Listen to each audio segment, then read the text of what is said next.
दोस्तों नमस्कार, आपका स्वागत है आपके चैनल MROP संत दर्शनालय में। जैसा कि आप जानते हैं कि मैं निकल चुका हूं धर्म यात्रा भारत में, आप लोगों को महान साधु संतों के दर्शन कराने और अपने वीडियो के माध्यम से मठ मंदिर दिखाने। आज मैं आया हूं माँ अहिल्याबाई की नगरी इंदौर में। यहाँ पर एक अद्भुत संत रहते हैं और यहाँ पर अखंड धाम, प्राचीन अखंड धाम है। आइए अखंड धाम का दर्शन करेंगे और यहाँ के जो महंत है उनसे चलकर इस अखंड धाम के विषय में कुछ जानकारी प्राप्त करेंगे। आइए दोस्तों, अद्भुत अखंड धाम है, दिव्य अखंड धाम है। एक एक मंदिर का दर्शन करेंगे। मैं कहूंगा कैमरामैन से कि दिखाएं। यहाँ पर अद्भुत धूना भी है, प्राचीन धूना है।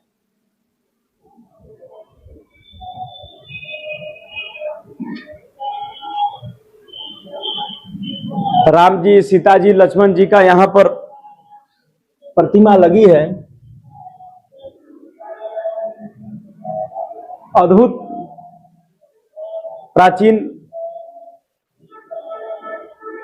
प्राचीन मंदिर है, दिव्य मंदिर है। और यहाँ पर एक संत जी रहते हैं। क्या नाम है गुरुजी आपका? बिजाना।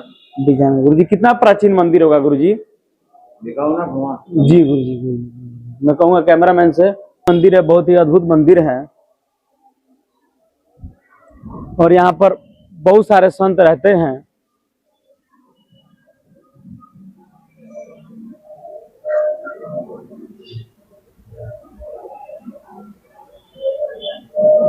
यहाँ पर कोई सत्संग वत्संग होता है, कोई सत्संग वत्संग होता है तो यहाँ पर गुरुजी द्वारा सत्संग कराया जाता है। ये एक तरीके से सत्संग हॉल है। गुरुजी आते हैं, अपनी बाड़ी रखते हैं और यहाँ के भक्त उस बाड़ी को सुनते हैं। ये देखिए, अद्भुत प्रतिमा, दिव्य प्रतिमा।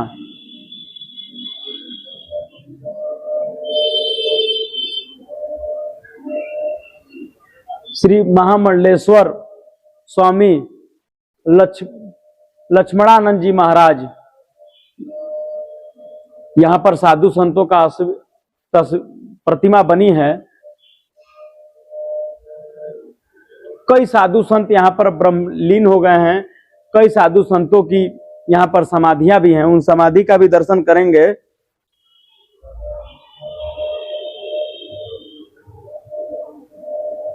यहाँ पर ऋषि मुनियों का नाम भी लिखा है। वशिष्ठ जी, कश्यप जी, अत्रि जी, जमदग्नि जी, गौतम जी, विश्वामित्र जी, भारद्वाज जी, ब्रह्मलीन अनंत श्री भूषण चित्रकूट पीठाधीश्वर महामंडलेश्वर स्वामी दयानंद जी महाराज। ये गणेश जी की प्रतिमा है।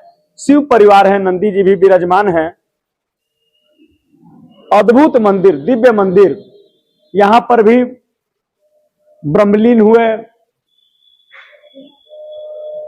महाराज जी की प्रतिमा है और ये भी महामंडलेश्वर श्री दयानंद जी महाराज हैं। अद्भुत मंदिर है। अब महाराज जी द्वारा गौशाला भी है यहाँ पर, उस गौशाले का भी दर्शन करेंगे। एक एक मंदिर का, ये कहूंगा इन प्रतिमाओं का भी दर्शन करेंगे। महामंडलेश्वर श्री वेदांत केसरी जी महाराज, उनकी चित्र लगा है।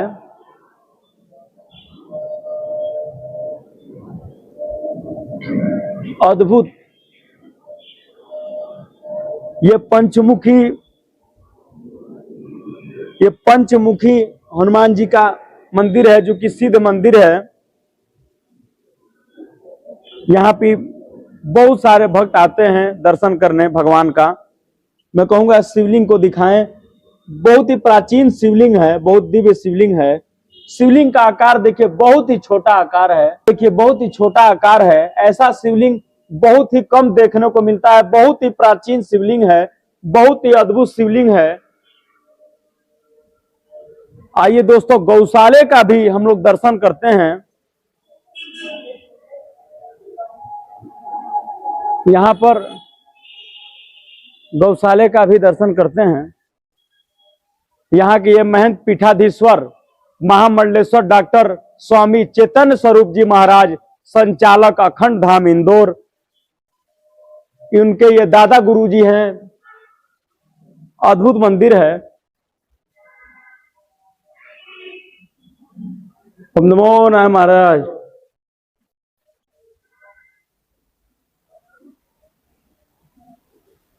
पूरी व्यवस्था है, कई संत यहाँ पर रहते हैं।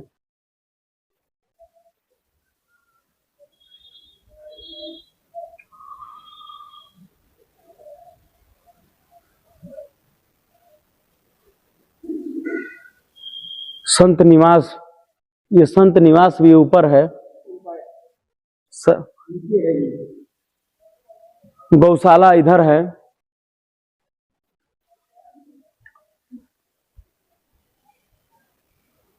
अद्भुत है, दिव्य है।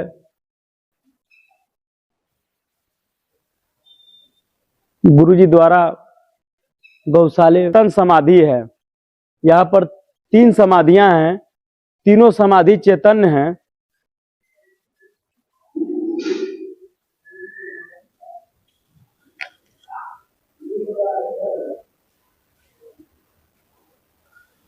समाधि स्थल अत्यंत विभूषित श्री श्री 1008 सदगुरु स्वामी अखंडानंद जी महाराज की ये समाधि है। दिव्य समाधि है, चेतन समाधि है। ये समाधि भी स्वामी अखंडानंद जी महाराज चरण पादुका स्थल है।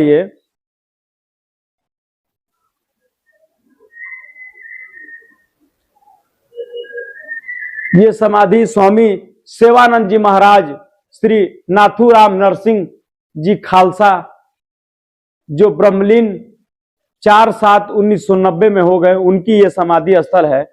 दोस्तों, अब गौओं का भी सेवा की जा रही है। दूध निकाला जा रहा है। अब गौओं की भी सेवा के लगभग यहाँ पर 100-150 करीब में गाय हैं। एक और जगह गुरुजी का स्थान है जहां पर गुरुजी द्वारा गौओं की सेवा की जाती है। एक और स्थान है जहां पर गुरुजी द्वारा गौओं की सेवा की जाती है। अद्भुत स्थान है, गौ माता की सेवा गुरुजी द्वारा की जाती है। मैं कहूंगा कैमरामैन से कि अच्छे तरीके से इसका तस्वीर ले।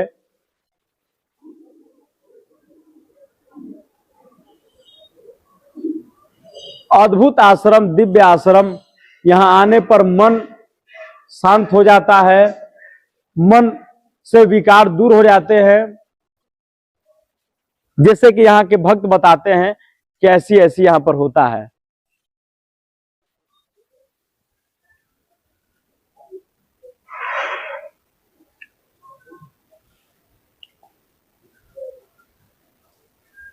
तुम नमो नारायण गुरु जी।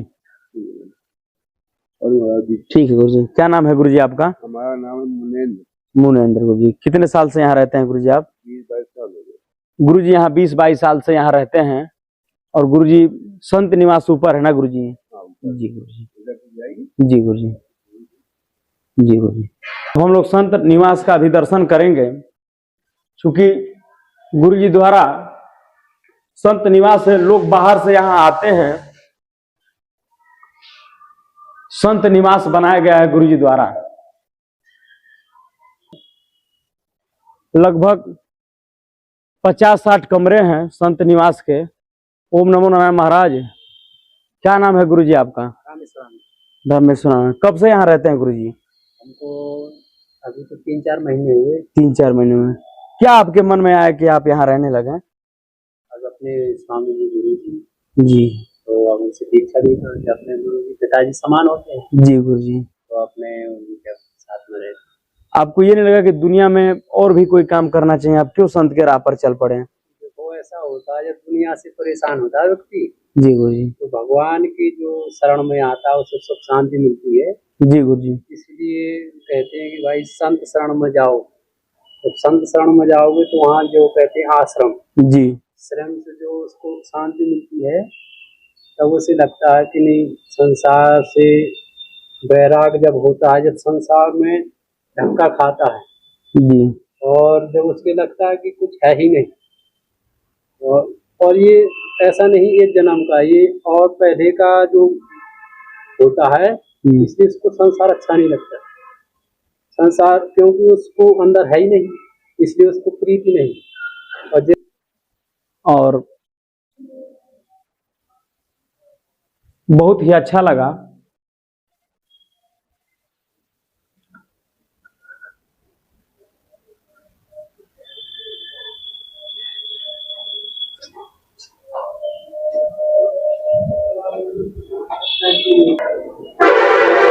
यहाँ पर जो ब्रह्मलीन हुए हैं उनकी एक यहाँ पर समाधि है।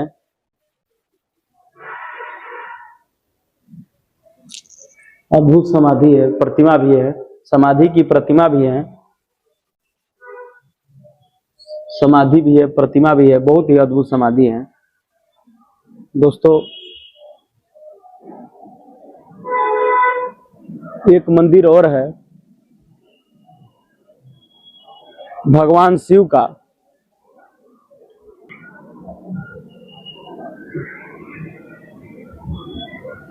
पर एक धूना भी है, क्योंकि धूने की भी बहुत मान्यता होती है सन्यासियों में।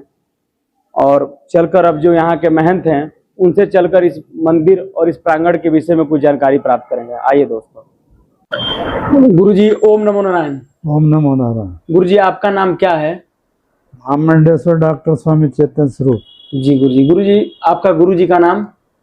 महामंडेश्वर वेदांत केसरी ब्रह्मलीन सदगुरु स्वामी लक्ष्मणानंद जी महाराज। जी गुरुजी। गुरुजी आप किस अखाड़े से हैं? हमारा शिवम अखाड़ा है। जी गुरुजी। शिवम पीलीकोटी चित्रकूट, उसमें है हम लोग। जी गुरुजी। गुरुजी जो अखंड धाम है उसके विषय में बताइए गुरुजी। अखंड धाम में करीब करीब 100 वर्ष हो गए इसको। जी गुरुजी। तो हमारे जो दादा गुरु हैं, जी हमारे गुरुजी। पीछे जो फोटो लगा हुआ है, जी गुरुजी। ये ब्रह्मलीन प्रातः स्मरणीय परम सिद्ध उस समय महामंडलेश्वर लगता नहीं था, उस समय की बात है। जी गुरुजी। ये जो है बहुत त्यागी महापुरुष थे, आनंद श्री विभूषित। इनकी कल्पना से परे ऐसी उनकी तपस्या थी स्वामी अखंडानंद जी महाराज। जी गुरुजी। इनका एक ही मंत्र था शिवोहम, जी गुरुजी। जो आदि शंकराचार्य जी से संबंधित शिवोहम जो वेदों का मंत्र है। जी गुरुजी। तो शिवोहम का प्रचार करा, मतलब शिव जो कल्याण स्वरूप आत्मा हमारा स्वरूप है, ना कि पांच भौतिक शरीर। जी गुरुजी। इसका उन्होंने वेदांत के रूप में ही प्रचार करा। और जितनी समाज में कुरीतियां थीं, महिलाओं के प्रति अत्याचार, शोषण, गरीबों का शोषण, तो उसके लिए सभी के ऊपर उन लोगों स्वामी अखंडानंद जी महाराज का फोकस रहता था। जी गुरुजी। महिलाओं पर अत्याचार ना हो, दहेज प्रथा वगैरह का उन्होंने बहुत उस समय विरोध करा 2 साल पहले। जी गुरुजी। आज की स्थिति तो ठीक है पहले से, लेकिन उस समय स्थिति बहुत खराब थी। जी गुरुजी। और गरीबों को सताना करना, इसके अभी उन्होंने ऑब्जेक्शन, मतलब लोगों को समझाया कि भाई मानव मात्र एक है, सब हम हिंदू सनातन ही हैं। सनातन धर्म में क्या रहता है कि हम यदि संगठित नहीं रहेंगे, सनातन का मतलब ये होता है जो सारे विश्व ब्रह्मांड में सना हुआ है, कोई ऐसा सनातन नहीं है कि किसी का बनाया हुआ हो। जी गुरुजी। परमात्मा ने ही रचित किया सनातन धर्म, सारे विश्व ब्रह्मांड में सना हुआ है, उसको कहते हैं सनातन धर्म। उस सनातन धर्म का ही उन्होंने प्रचार करा है कि सब में एक परमात्मा को देखो, किसी में भेदभाव मत रखो, प्राणी मात्र में ईश्वर है। और हम किसी से यदि राग, द्वेष या घृणित भावना से देखते हैं तो वो अच्छी बात नहीं है, क्योंकि सब परमात्मा के ही स्वरूप हैं। इसका उन्होंने अद्वितीय रूप से प्रचार करा अद्वैतवाद का। और उसी श्रृंखला में पूरे भारत में जो है घूमे, फिर उसी श्रृंखला में 100 साल पहले इसमें आए इंदौर। जी गुरुजी। तो इंदौर में यहाँ करीब करीब एक महीना रहते थे। पहले यहाँ जंगल था, आश्रम कुछ नहीं था, यहाँ पूरा जंगल था। तो उस समय इन्होंने अखंड धाम की स्थापना की। सांकला बंधु हैं यहाँ पर दोनों, उन्होंने जमीन जो ये दान में दी, उस समय की बात है। जदी से इसमें वीतरागी संत रहते थे, मतलब भिक्षाम देही, भिक्षा मांग करके ही जीवन यापन करते थे और किसी से कोई कुछ मांगना नहीं, त्याग भावना से, त्याग वृत्ति से यहाँ संत रहते थे और हमेशा लोगों को यही प्रेरणा देते हैं कि जीवन में कुछ करना है तो परमात्मा का स्मरण करें, भजन करें और हर प्राणी में कोई भी हो सब में परमात्मा का स्वरूप देखें, समदर्शी बने, सम्यक दर्शन करें सब में। समवर्ती का खंडन किया है क्योंकि समवर्ती तो हम बरत नहीं सकते, पशुओं के साथ पशु जैसा नहीं हो सकते हैं, तो समदर्शी, सम्यक दर्शन भगवान का समय करें और व्यवहार में जो है एक दूसरे से घृणा की भावना ना रखें, सभी के प्रति जो है प्रेम भाव और हमेशा जीव मात्र की सेवा, प्राणी मात्र की सेवा। गौ माता जो हमारी है, तो गौ माता का बड़ा प्रचार करा उस समय जब दिल्ली में 1967 में आंदोलन हुआ, उसमें भी भाग लिया था। कल्पात्री जी वाले जी गुरु जी, उसमें भी रहे हो महाराज जी, स्वामी जी हमारे दादा गुरु। और हमेशा उनका ये एक सिद्धांत ही रहा है कि हम जो है एकता की भावना रखें तो सनातन धर्म का जितना प्रचार कर सकें, गांव-गांव में जाके सबको जगाया। ऐसा नहीं है कि भाई हम शहरों में ही घूमे हैं, तो उस समय यहाँ पर उनके साथ करीब 100 संत रहते थे और ये संस्था जो है त्यागी सिद्ध महापुरुषों की है जी। इसमें सबसे पहले धाताराम जी महाराज थे, उत्तर प्रदेश में एक गांव है वहाँ पर लोधीपुरा ओरई के पास में, तो वहाँ रहे, वो तपस्या करी उन्होंने, वो जिंदा समाधि ली। तो उन्हीं के शिष्य बने स्वामी अविनाशी जी महाराज, उन्होंने प्रचार करा, उन्हीं के शिष्य पर स्वामी अखंडानंद जी महाराज बने। इन्होंने फिर पूरा भ्रमण करा, पूरे भारत में चित्रकूट वगैरह पीली कोटि की स्थापना की, हरिद्वार सभी जगह, हमारे उज्जैन, धार, रतलाम, ताजापुर, यहाँ आसपास सभी जगह आश्रम बने हुए हैं। उसी श्रृंखला में इंदौर का आश्रम है और भी महाराष्ट्र वगैरह, मतलब हर प्रदेश में आपको, गुजरात में मिल जाएंगे, पंजाब में, हरियाणा में, तो हर जगह आश्रम बने हुए हैं। उत्तर प्रदेश में तो बहुत ज़्यादा बने हुए हैं। तो उन्होंने जो है, तो उसी श्रृंखला में हम बचपन से ही यहाँ 1967 में आए थे, आयुर्वेद की अध्ययन करा और उसी के अनुसार यहाँ चिकित्सा भी हमने करी करीब 28 साल।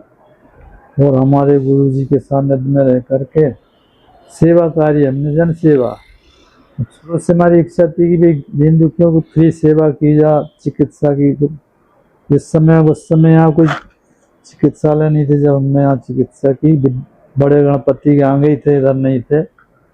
उस समय इसकी चिकित्सा की सेवा की। उसके बाद जब हमारे गुरुजी का शरीर नहीं रहा 2004 में, तो हम फिर ये आश्रम का संचालन की व्यवस्था हमारे लिए की गई। तो यहाँ गौ सेवा होती है, संत सेवा होती है और हम यहाँ भी गुरुकुल भी खोला है, तो विद्यार्थी भी गए हुए हैं, तो उनको भी शिक्षा देते हैं सनातन धर्म की, अपने संस्कृति, भारतीय संस्कृति का ज़्यादा ही हमारा रहता है। गीता, रामायण, भागवत, उपनिषद, वेद, सबके ऊपर शिक्षा देना।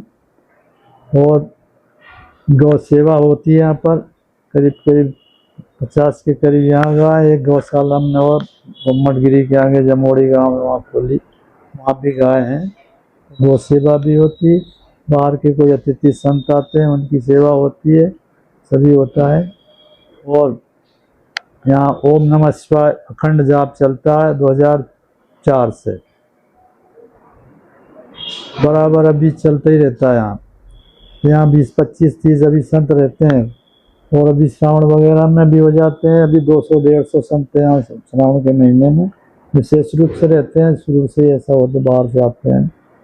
और महाराज जी की पुण्यतिथि मनाते हैं हम उनका शरीर छूटा था 11 दिसंबर 1967। लेकिन उस समय तारीख, हम लोग तारीख से चलते हैं तो पौषवदी छठ थी, तो पौषवदी छठ को ही हम उनकी पुण्यतिथि मनाते हैं। उसी श्रृंखला में अखिल भारतीय वेदांत सम्मेलन, जो परम विद्वान आदि शंकराचार्य जी वगैरह महामंडलेश्वर जितने भी अखाड़े के सभी संतों को हम बुलाते हैं और यहाँ वेदांत का, अद्वैत का और सनातन धर्म का प्रचार करवाते हैं। जी गुरु जी, ये हमारा लक्ष्य है। और कोई भी अतिथि कोई भी आते भूखे प्यासे तो उनकी भोजन की व्यवस्था भी करते हैं। गुरु जी यहाँ पर एक मंदिर में पंचमुखी हनुमान जी की जी प्रतिमा है, उनकी क्या विशेषता है गुरु जी?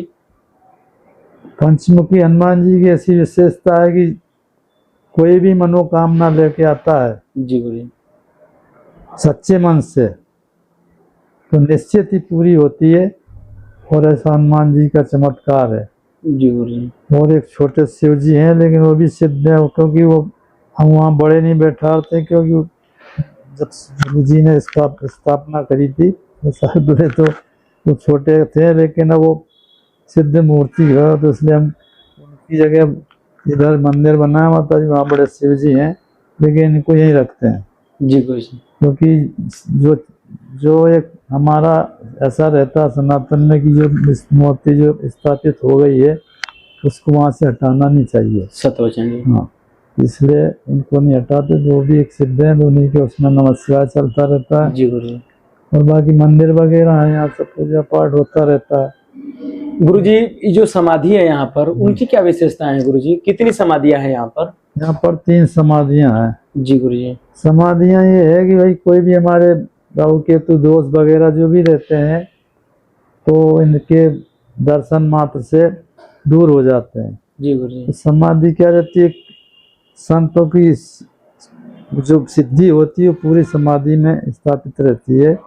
और जो भी मनोकामना लेके, कई लोगों के दुख दर्द भी रहते हैं ना संसार में बहुत ज़्यादा, तो वो भी उनकी मनोकामना भी समाधि में यदि सच्चे मन से गुरुवार को पूजा करेगा तो सिद्ध सही हो जाती हैं। और समाधि तो हमेशा सिद्ध महापुरुष रहते तो उनकी मूर्ति समाधियां भी सिद्ध ही होती है। जी गुरु जी। इसलिए चेतन समाधि है गुरु जी। चेतन समाधि। गुरु जी, लोग बता रहे थे कि आप डॉक्टर भी हैं, और डॉक्टरी छोड़कर आपके मन में क्या विचार आ गया गुरु जी कि आप इस मार्ग पर चल पड़े गुरु जी? नहीं, हमने क्या है छोटे बचपन से ही आए, पढ़ाई यहीं की है, बचपन से ही संसार छोड़ दिया था, आज तक हम वहाँ गए नहीं, किसी माता पिता वगैरह से किसी आज तक नहीं मिले हम जब से आए हैं। पढ़ाई भी की और चिकित्सालय तो हमारी एक भावना थी शुरू से। गुरुजी ने कहा भाई क्या पढ़ना है तुमको, भाई व्याकरण वगैरह जो भी आचार्य, मैंने कि इनको आयुर्वेद की शिक्षा लेना जी।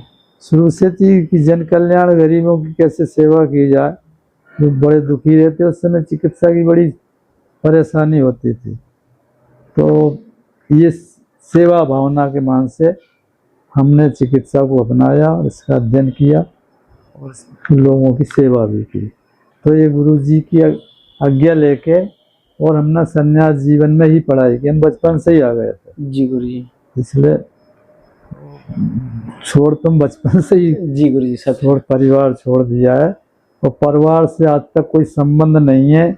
जैसे बड़े बड़े संतों या किसी के भी संबंध रहते, परिवार आता जाता, हमने परिवार से दूरी बना के रखी। जी सत्य है। गुरु जी, भगवान का नाम क्यों लेना चाहिए? भगवान का नाम ही एकमात्र है कलयुग में जिससे हमारा कल्याण हो सकता, मुक्ति हो सकती है, परमात्मा की प्राप्ति, परमात्मा का सानिध्य मिलता है अपने को प्रकट रूप में महसूस होता है।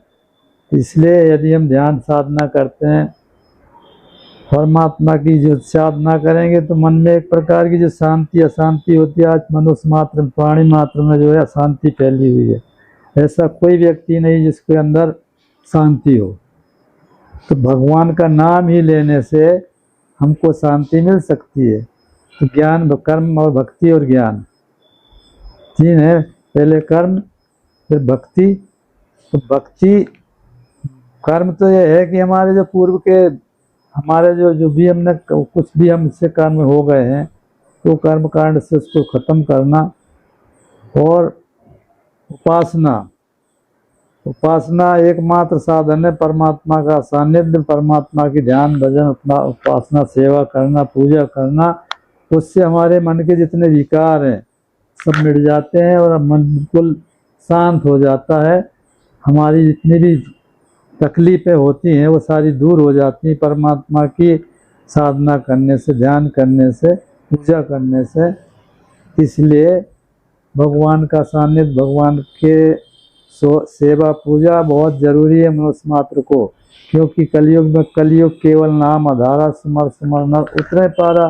तो जितने भी त्रेता सतयुग द्वापर उनमें तो तपस्याएं होती थी, समाज लोग हजारों साल तक एक पैर से खड़े हो गए तब करते थे।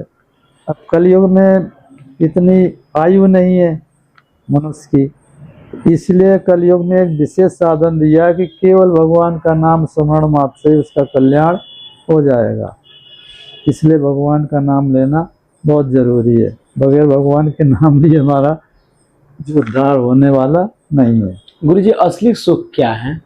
असली सुख तो देखो मन की शांति, संतोष। संतोष सबसे बड़ा साधन है सुखी रहने का।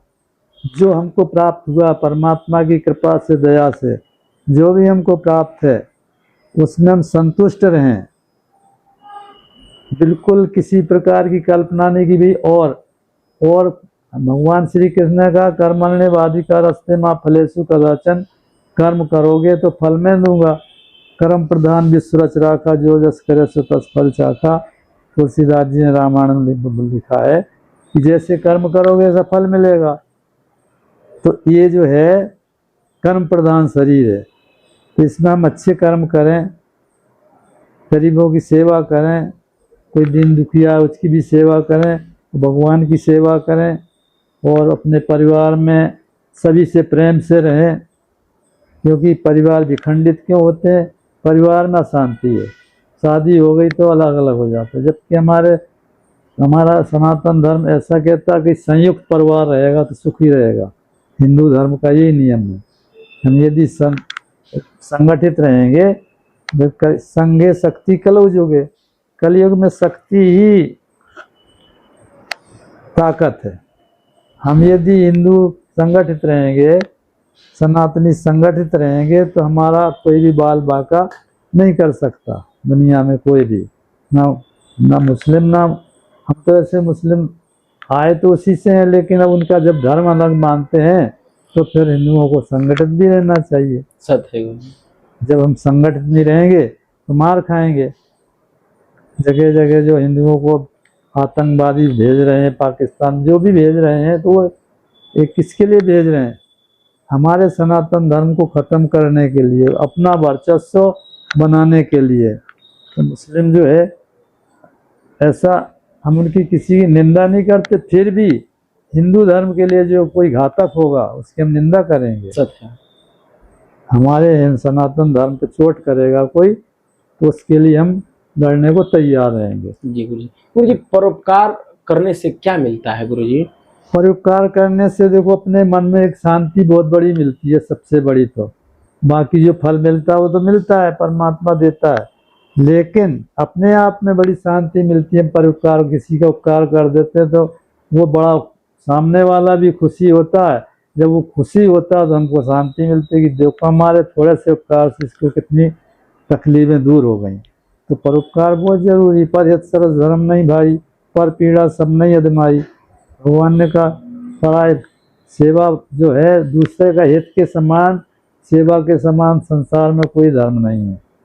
दूसरों की पीड़ा हरने के लिए कोई भी साधन हमारे पास है और उसका दुख दूर यदि हम कर सकते हैं, इससे कोई बड़ा धर्म नहीं है, सबसे बड़ा धर्म है। जी गुरुजी। गुरुजी गुरु कौन होते हैं?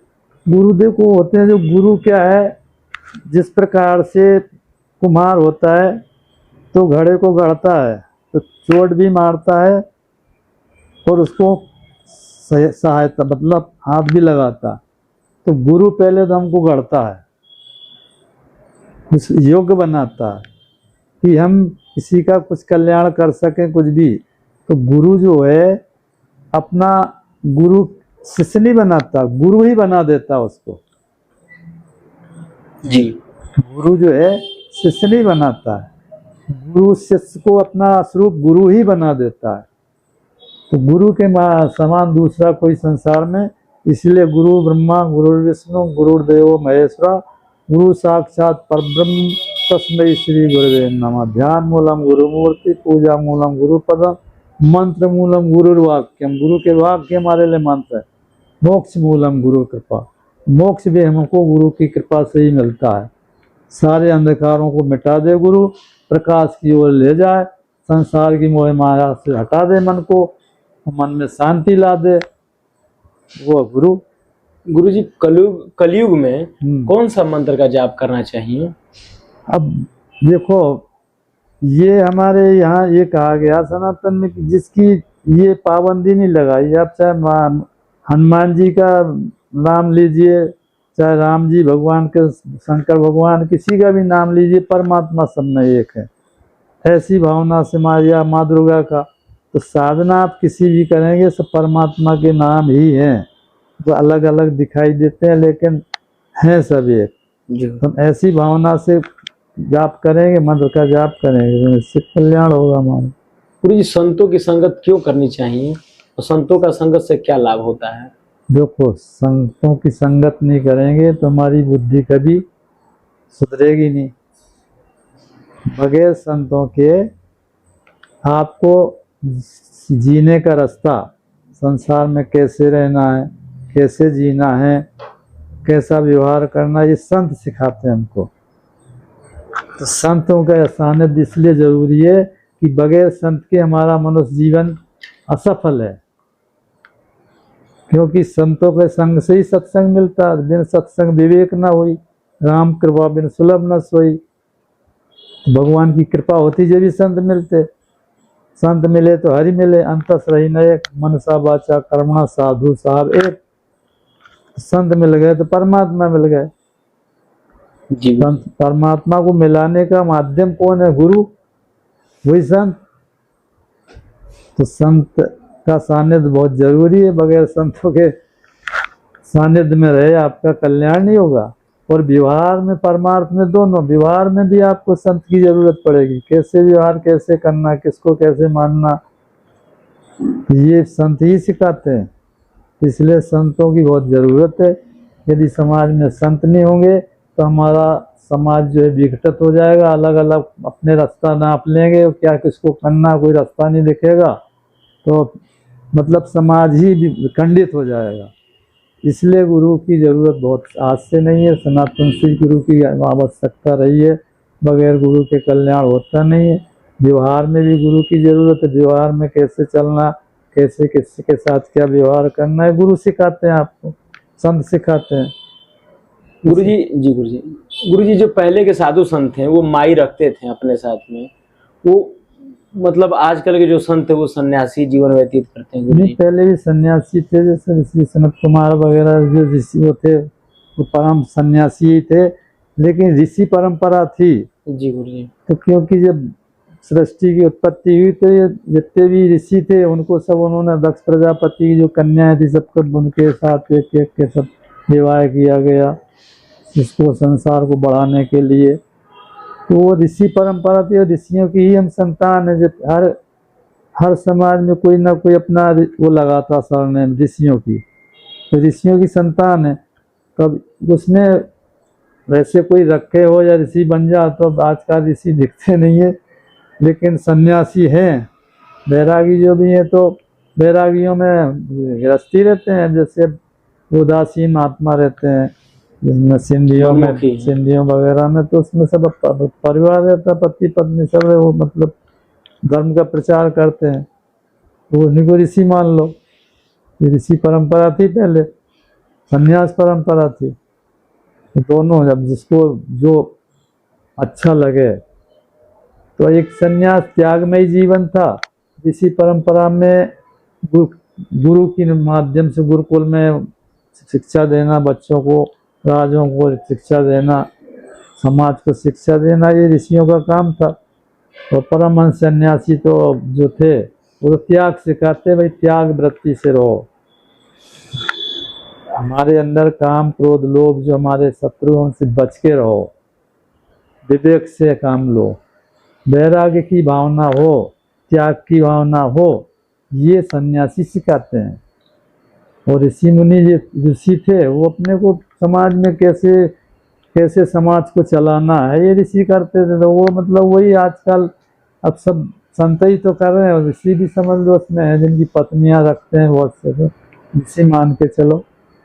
लालच क्यों बुरा है गुरुजी? लालच तो इसलिए बुरा है कि लालच में हम कोई काम कर नहीं सकते जी। और जब हाँ हमारे अंदर कोई कामना है, कामना लेके हम लालच से करेंगे नहीं, कामना सिद्धि नहीं हुई तो हम गाली गलौज देने लग जाएंगे उसी को, सामने वाले को। क्योंकि लालच से पूरा, लालच बुरी बला है। लालच में सारे जितने भी दुनिया के वो काम होते हैं उल्टे सीधे, वो लालच से ही होते हैं, बगैर लालच के नहीं होते। सत्य। इसलिए लालच बहुत बुरी चीज है, इसको हमेशा लालच से दूर रहें। भाई हर चीज आपके पास नहीं है तो आप संतोष रखो, उसके प्रति इतने मत हो जाओ कि मतलब हम उसके बगैर, जैसे कोई आजकल व्यसन है, नशा वगैरह, आजकल जो युवा शक्ति है नशा बहुत करने लग गए हैं। तो वो क्यों करने लग गए हैं? कुसंगति से। उन्होंने जहाँ पारिवारिक, उनके जो आजकल जो परिवार है वो संतों किसी को नहीं मानते, उनको समय नहीं है। बोले क्या होता महात्मा क्या, तो वो दारू पियेंगे और बच्चों को उनके सामने पियेंगे तो वो शुरू हो जाते हैं। अब आजकल की दुनिया भरे के हीरोइन क्या क्या नशे चल रहे हैं वो सब करने लग गए, उनकी जिंदगी पूरी बर्बाद हो जाती है और उसको वो जिंदा भी नहीं रहते। तो ये जितने नशा वाले जितनी भी चीजें हैं सब हानिकारक हैं। और ये हमारी युवा पीढ़ी को यदि इनको संभालना है तो हमको अपने माता पिता को, बच्चों को बचपन से ही संस्कार देना होंगे कि भाई हम उसको मंदिरों में ले जाएं, दर्शन कराएं, पूजा पाठ सिखाएं। यदि बचपन से यदि उनके संस्कार पड़ गए, संध्या वगैरह जो अपनी सनातनी जो जितनी हमारे धर्म की क्रियाएं हैं सब वो शिक्षा दें बचपन से, तो फिर वो हमेशा के लिए सीख जाएगा। और यदि आपने बचपन में नहीं सुधारा, वो भाई 20-25 साल का हो गया, बिगड़ गया, अब कहते तुम ऐसा करो पूजा, तो वो नहीं करेगा, संस्कार ही नहीं उसके अंदर। तो संस्कारवान ही देश का कल्याण कर सकता है। जैसे हमारे आज के ज़माने में मोदी जी, योगी मान लो उनको, तो आरएसएस में रहे वो, वहाँ से वो सब सीखा। परिहित मतलब अपने आरएसएस में जितने रहते हैं बगैर शादी के हुए रहते हैं, वो अपना जीवन समर्पित कर देते हैं। किसके लिए? देश के लिए, समाज के लिए। तो ये एक त्याग की भावना यदि होगी हमारे युवा में, तो आपने जैसे त्याग करके आप आरएसएस में आए, अब संतों के आपके लिए प्रचार का काम सौंपा गया, तो आप अच्छा काम कर रहे हैं। भाई आप अपना यदि जीवन पति पत्नी होते, अपने बच्चे करते, उनमें लगे रहते, लेकिन आप हजार लाखों का उद्धार करने की व्यवस्था कर रहे हैं, उनको जोड़ रहे हैं, समाज को कुरीतियों से निकाल रहे हैं, सनातन धर्म का प्रचार कर रहे हैं ताकि हमारी समाज की व्यवस्था बिगड़े नहीं। तो जब एक संस्था ऐसा कर रही तो संतों को और ज़्यादा करना चाहिए। तो हम तो आरएसएस, विश्व हिंदू परिषद सभी से जुड़े रहते हैं, सब कार्य में रहते हैं सामने। गुरुजी, ये इन युवाओं के लिए आपका क्या संदेश रहेगा गुरुजी, जो नशा करते हैं, जो माता पिता का सम्मान? हमका यही संदेश है कि उनको किसी स्थिति में भी इधर लाया जाए, बगैर अध्यात्म के सुधरेंगे नहीं। उनको ध्यान क्रियाएं वगैरह योग क्रियाएं सिखाई जाए, और एक जो आदत बनी है उसको कैसे सुधारना, वो तो गुरुकुल वगैरह जो हम खोलते हैं उसमें उनको रखा जाए, और उनको जो है जितनी भी बुराइयां उनको दूर करने का धीरे धीरे धीरे ध्यान वगैरह योग क्रियाओं के द्वारा किसी भी प्रकार से उनके मन को मोड़ा जाए। अब इसमें 100 युवाओं से करेंगे तो 100 में से कम 50 तो आ जाएंगे लेन में। सत्य है। प्रयास करना बहुत जरूरी है। और जब प्रयास ही नहीं करेंगे हम तो कह देंगे वो तो साहब लाइन में आ ही नहीं रहे हैं, ये हमारी गलती है। हम में भी क्षमता है, परमात्मा ने हमको इतनी बुद्धि दी है और हम एक सत्संगी परिवार में पैदा हुए हैं, कि हमारा कर्तव्य बनता है कि हम उन युवाओं को अपनी ओर मोड़ें, सनातन की ओर मोड़ें, उनके जीवन को जो है किसी भी प्रकार से सुधार करके उनके जीवन का जो लक्ष्य है मनुष्य जीवन का उस लाइन पे लाएं और समाज में उनकी भी प्रतिष्ठा हो, समाज में भी उनका मान सम्मान बढ़े। यही हमारा युवाओं का संदेश है। गुरुजी साल में यहाँ पर कितने भंडारे होते हैं? भंडारे तो यहाँ होते ही रहते हैं। गुरुजी मुख्य भंडारे जो मुख्य भंडारा हमारा गुरु पूर्णिमा को होता है और वेदांत सम्मेलन में होता है जी, और श्रावण के महीने में चलते हैं भंडारे, एक महीना वो भी चलते ही रहते हैं। बड़े मुख्य दो हैं, बाकी हम जैसे गुरु जी की स्मृतियाँ मनाते हैं जो हमारी समाधियाँ, उनमें छोटे मोटे भंडारे करते ही रहते हैं। गुरुजी कोई बाहर से साधु संत आ जाए, कोई महामंडलेश्वर श्री महंत थानापति कोठारी कोलारी, तो गुरुजी उनके लिए यहाँ पर क्या रुकने की व्यवस्था है, कैसी व्यवस्था है?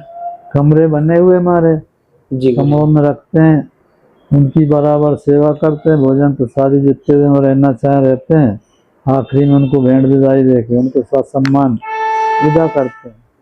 ये सब मतलब जो स्थानों की एक नियम रहता जी, कोई भी अतिथि संत आएगा उसको रखा जाएगा, भोजन कराया जाएगा, तो जितने दिन रहना चाहे उसके बाद फिर उसको भेंट विदाई भी दी जाएगी, ऐसा नियम रहता है। तो बराबर इस नियम का हम लोग पालन करते हैं। गुरुजी कर्म का फल कब मिलता है? कर्म का तो कुछ कर्म ऐसे हैं जो कुछ समय बाद मिलते, कुछ कर्म है जो तत्काल मिलते हैं। तो कर्म ऐसे कर्म जो बहुत ऐसे गुण जो भी रहते हैं, कुछ कर्मों को बड़ी लंबी लंबी सजा होती है, उसमें बड़ा समय लगता है, और कुछ कर्म के तत्काल फल मिलता है। अब आपने किसी को एक गाली दी, उसने दो गाली दी, आपने एक लप्पड़ मारा उसने दो मारा, तो कुछ कर्म ऐसे जो तत्काल इनके। अब पूजा पाठ है, पूजा पाठ में तत्काल हमारे मन को शांति मिलती है। कितने भी आप दुखी आ जाए, कहते हनुमान जी के यहाँ बैठ जाओ, थोड़ा ध्यान हनुमान जी चालीसा पढ़ो, थोड़ा हनुमान जी का ध्यान करो, उसके मन को तत्काल शांति मिल जाएगी। तो गुरुजी भगवान को खुश कैसे कर सकते हैं? भगवान को तो निस्वार्थ, भगवान कहते हैं भाव का भूखा हूँ मैं, भाव ही जगसार है, भाव से मुझको वो भजे तो बहुत से बेड़ा पार है। भाव बिन सुनी पुकारे तो मैं कभी सुनता नहीं, भाव से पंखुड़ी फूल की दे तो मुझे स्वीकार है। तो भगवान प्रेम श्रद्धा भावना से जितनी हमारी श्रद्धा होगी, निश्चल कामना रहे, तब भगवान प्रसन्न हो जाएंगे जल्दी। और यदि कामना है तो कामना हो जाएगी पूर्ति। जिस भाव से भगवान को भजे, जाकी रही भावना जैसी प्रभु मूरत देखी तन तैसी, तो भगवान तैसे जिस भाव से देखोगे उस भाव से आपको मिलेंगे जी, और उसी भाव से वो आपकी सेवा स्वीकार करेंगे। गुरुजी आप बचपन के महात्मा हैं, बचपन के साधु हैं गुरुजी, कोई आपके जीवन काल में इस अखंड धाम में कोई चमत्कार जो आपने साक्षात अपने दर्शन किया हो, जो हमारे आपके दर्शकों को बताना चाहें, भक्तों को बताना चाहें गुरुजी आप? भाई जब हमारे गुरुजी थे तो उन्होंने ऐसे ऐसे चमत्कार दिखाए हैं अकल्पनीय। जी गुरुजी, मुझसे ऐसी घटनाएं हो गई हैं जो ये कैसे होगा, लेकिन वो हो गई। तो ऐसा नहीं है कि तो संत हमेशा चमत्कार नहीं दिखाते। संत जो है परिस्थिति के अनुसार, कैसी परिस्थिति है उस समय वो अपनी ऊर्जा का संचार करते हैं भक्त के ऊपर, तो तत्काल उसको चमत्कार मिलता है। कोई बीमार है, जैसे हाथ रख दिया तो उसके सारे दुख दूर हो जाते हैं मन से, क्योंकि ऊर्जा संत की जो रहती है पॉजिटिविटी रहती है, नेगेटिविटी नहीं रहती। तो हमेशा संत को ऊर्जा की उससे भाव की दृष्टि से देखेंगे तो आपकी मनोकामनाएं पूरी होगी। और हजारों की यहाँ मनोकामनाएं पूरी हुई हैं। जिनको बच्चे नहीं हुए उनने आए गुरु जी हो गया। हमारे बड़े स्वामी जी ने भाई किसी ने कहा हमको विद्वान बनना, जाओ विद्वान, तो विद्वान बन गए। एक संत बोले हम बहुत दुबले बदले मोटा हो तो ऐसे हो गए वो। एक ने कहा हमको विद्वान बनना, वाह, तो विद्वान तो मतलब ऐसे चमत्कार बहुत देखे हैं जो दिए हैं गुरु जी ने। जी तो संतों के चमत्कार दिखाने के लिए नहीं होते, जी गुरु जी। किसी की हार्दिक इच्छा या मतलब उसकी श्रद्धा कि मुझे ऐसा हो जाए तो वो उसकी पूर्ति हो जाती है। यही सबसे बड़ी चमत्कार है। और वो कोई कहे कि तुमने ये बता दिया ना, कलश दिखा दिया ना, ये कर दिया, वो सब ढोंग पाखंड है। ढोंग पाखंड में तो फिर वो तमाम उल्टा सीधा बताया करते हैं, उससे कोई लेना देना नहीं। वास्तविक चीज आपको क्या मतलब आपके मन में कल्पना उठ रही है, आप कौन सी चीज से आए हैं, तो आपकी कल्पना वो अंतर मन से जान के भाई ठीक है, तुम जिस कार्य के लिए आए तुम्हारा काम हो जाएगा, जाओ, हो जाता है। गुरु जी, मंदिर में अखंड ज्योत क्यों जलता है? अखंड ज्योत का मतलब यही है कि हमारे जीवन में हमेशा प्रकाश रोशनी रहे, हमारा जीवन कभी अंधकार में ना हो। सबसे बड़ा यही है। भगवान के यहाँ उजेला तो रहता ही है, उनकी तो ज्योति हमेशा ही जलती है, लेकिन मंदिर में जलाने का मतलब ये है कि हमारा जीवन भी अगर जैसे भगवान की ज्योति जल रही है, हमारा जीवन भी ज्योति में बना रहे। ये सबसे बड़ी उसकी उपलब्धि है ज्योति की। गुरु जी, साधु संत क्रोध क्यों करते हैं? नहीं, साधु संत देखो, कुछ साधु ऐसे रहते हैं कि नहीं कोई सहज भाव से मानता तो क्रोध दबा, मतलब आज जैसे हर स्थिति में उसको कैसे समझाना, साम दाम दंड भेद जो भी रहता है उसको प्रेम से नहीं माने तो कोई थोड़ा डर बताना, भय बताना, ऐसा हो जाएगा, ये कर देंगे वो कर देंगे, तो थोड़ा वो डरे। तो ये एक ऐसा संतों में रहता है। और जो फालतू का क्रोध करे वो संत नहीं। संत तो आपके हित के लिए करेगा, बाकी फालतू चीजों के लिए नहीं, आपको डरा के ले लो, पैसा ले लो, डरवा लो, तो वो क्रोध संत का नहीं है। संत क्रोध करेंगे आपके हित के लिए कि आप नहीं किसी चीज से मानते, तर्क पे तर्क करे जा रहे। अब हमारे अखंडानंद जी महाराज से हमने कहा, कोई अंग्रेज लोग बड़े पढ़े लोग विद्वान थे, तो कहें भाई हमको भगवान के दर्शन कराओ।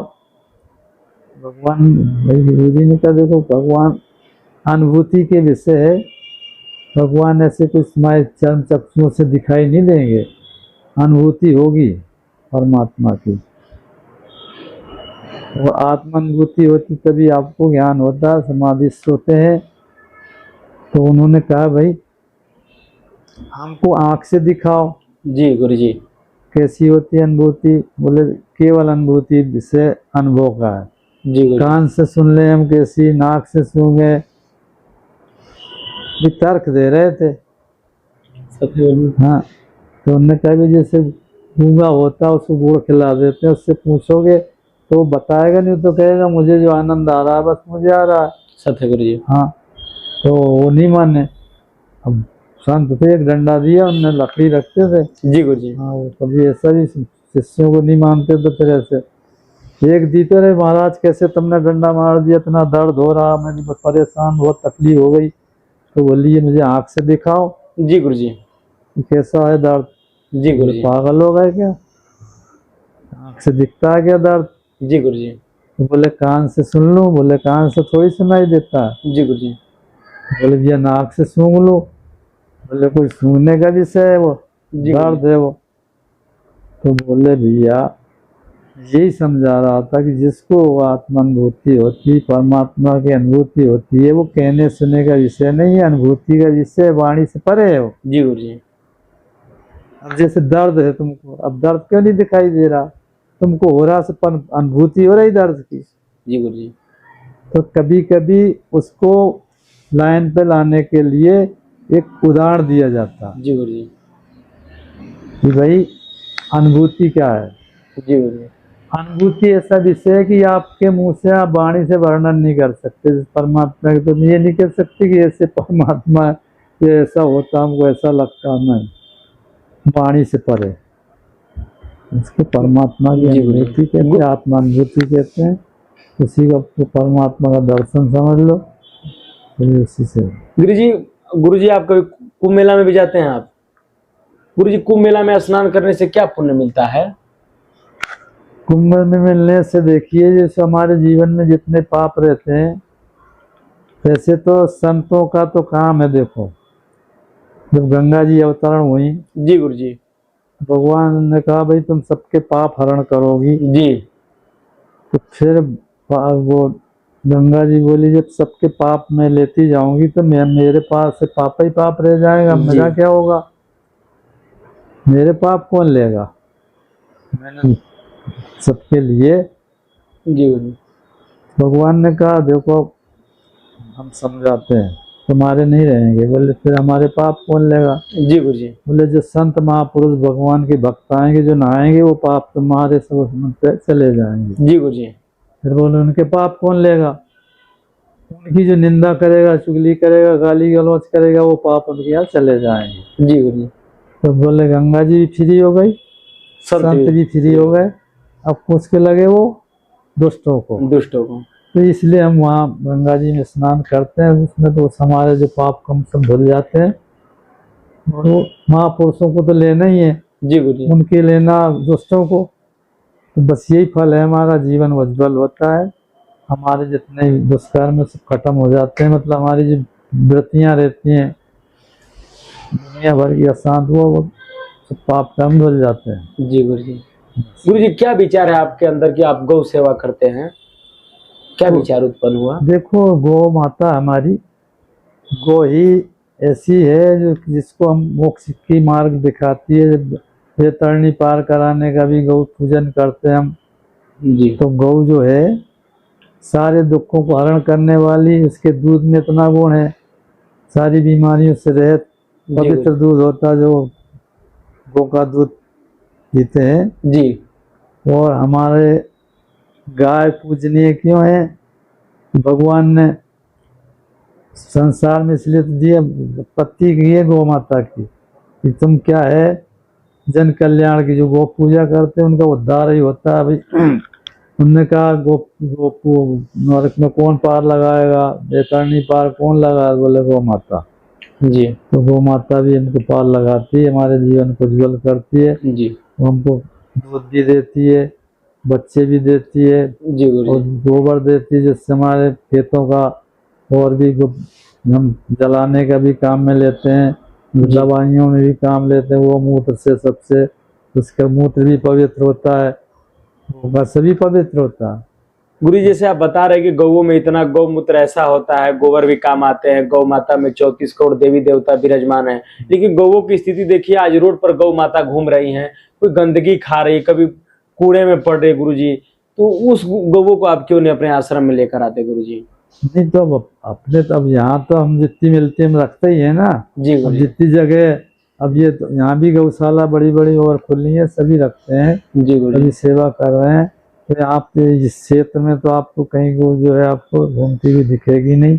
अब बाकी और जगह है तो हम कर रहे हैं। सरकार के प्रयास से थोड़ी जनता का सहयोग चाहिए उसमें। जी गुरु जी, सरकार सब कार्य नहीं पूरा कर सकती है जी गुरु जी, जब तक कि हम सहयोग नहीं देंगे। जी गुरु तो जी, जनता जनार्दन जब जिस दिन ठान लेगी कि हमारी एक भी गाय घूमेगी नहीं रास्ते में रोड पे, तो नहीं दिखेगी। गंदगी नहीं खाना तो नहीं खाना, गौशाला में रखेंगे।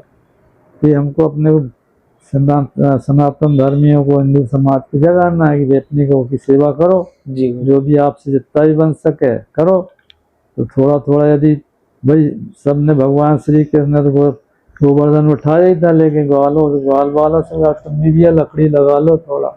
जी गुरु, सबका सहयोग चाहिए। सत्य वचन जी, तो इसलिए जो संत तो कर ही रहे हैं, लेकिन अब जनता सबको भी उंगली लगाना पड़ेगी ना, भक्तों को, हिंदू समाज को, जी गुरु जी, तो वो हो जाएगा वो कल्याण। जी गुरु जी, अब उसका प्रचार प्रसार हम करते ही हैं, सब संत प्रयास कर ही रहे हैं।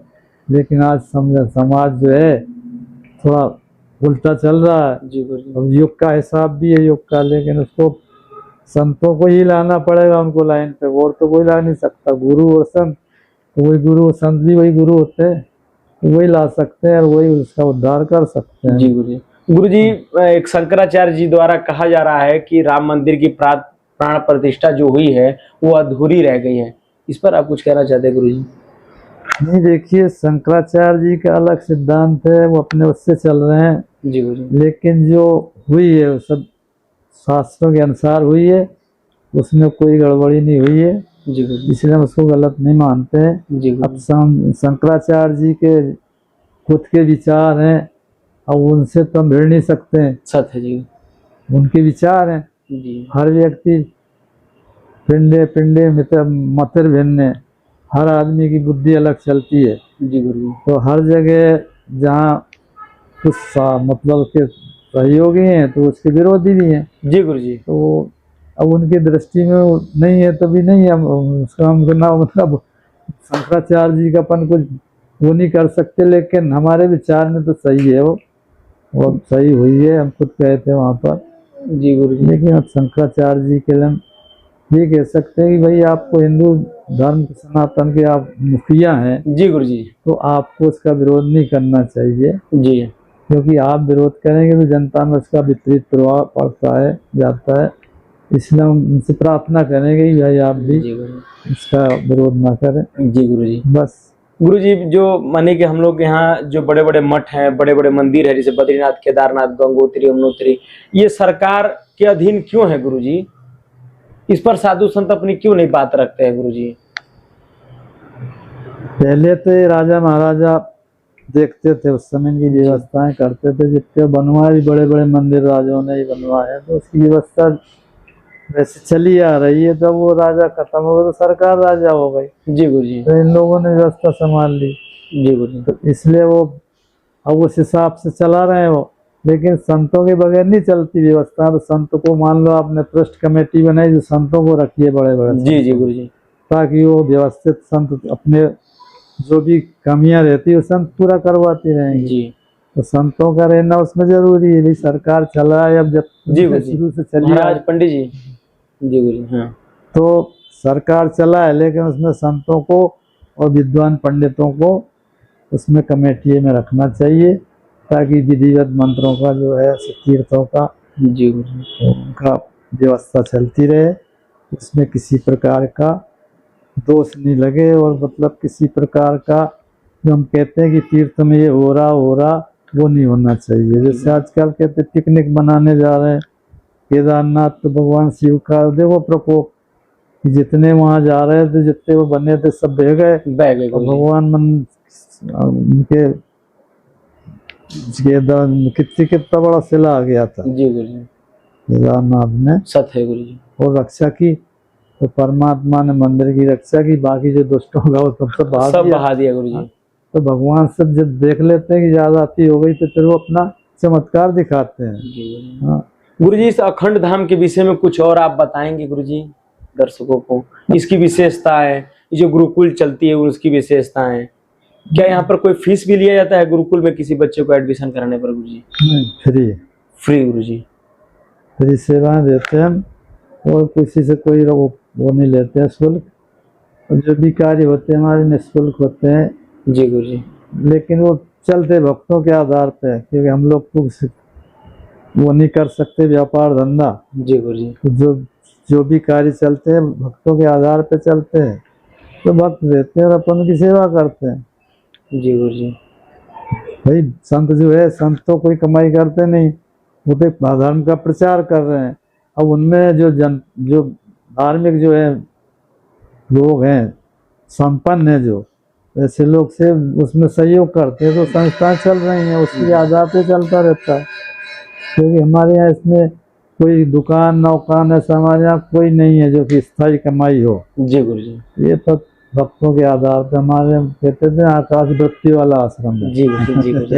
आकाश वृत्ति से चलता है, और यहाँ कोई कमी नहीं होती है। जी गुरु जी। ये भी हम इतने साल से देख रहे हैं, कोई किसी प्रकार की कोई तकलीफ नहीं होती। जी गुरु जी। सब पूर्ति होती है, तो परमात्मा कहीं ना कहीं से करते रहते हैं। गुरु जी, आपके भक्तों के लिए कोई आपका आशीर्वचन गुरु जी? नहीं, हमारा तो सब भक्तों के प्रति यही है कि भाई हमारे भक्त जो है आस्था से जुड़े रहें। जी गुरु जी। और हमेशा सेवा भाव रखें, परहित सर्व धर्म नहीं भाई, जो परहित के दूसरे का हित सोचते नहीं, अपना तो सोचता ही आदमी। जी गुरु जी। तो वो अपना सोचें पहले, लेकिन दूसरे का हित भी सोचें, दूसरे की जो भी तकलीफें हैं और किसी को कोई ज़रूरत है, किसी ज़रूरतमंद को, तो वो सहयोग करते रहें ताकि वो भी सुखी हो जाए, हम खुद सुखी हों और दूसरे को सुखी रहने की भावना रखें। जी गुरु जी कोई आपसे मिलना चाहे, कोई यहाँ आना चाहे, दिल्ली, बॉम्बे, गुवाहाटी, विदेश से, या फिर कोई आपका सहयोग करना चाहे, कोई आपसे बात करना चाहे, तो गुरु जी कैसे आ सकता है, कैसे आपसे मिल सकता है गुरु जी? नहीं, सुबह शाम मिलते हैं हम जिस पूजा पाठ करने के बाद फिर हम फ्री रहते हैं, फिर उसी में लगे रहते हैं। जी गुरु जी। यहाँ से हम थोड़ा सत्संग भी करते हैं, शाम को कोई भी पुराण ले लेते हैं, कभी भागवत, कभी गीता, कभी शिव पुराण, कभी रामायण, मतलब जो है तो अपना करते रहते हैं। जी गुरु जी। 1-2 घंटे वो नियम है, तो वो इसीलिए है कि ताकि लोगों को कुछ शिक्षा मिलती रहे। जी गुरु जी। तो ये शुद्ध हमारे कार्य चलते रहते हैं। जी गुरु जी। गुरु जी अपना आशीर्वचन देने के लिए बहुत बहुत धन्यवाद गुरु जी। बहुत बहुत आशीर्वाद है, आप हमेशा बढ़ते रहो आगे, ये हमारा आपकी शुभकामना है, मंगल कामना कि आप अपने जीवन में बहुत बढ़ें और जनता जनार्दन की सेवा, सनातन धर्म की सेवा में पूरे मन से लगे रहें और भगवान आपकी जितनी भी भावना सबकी पूर्ति करें।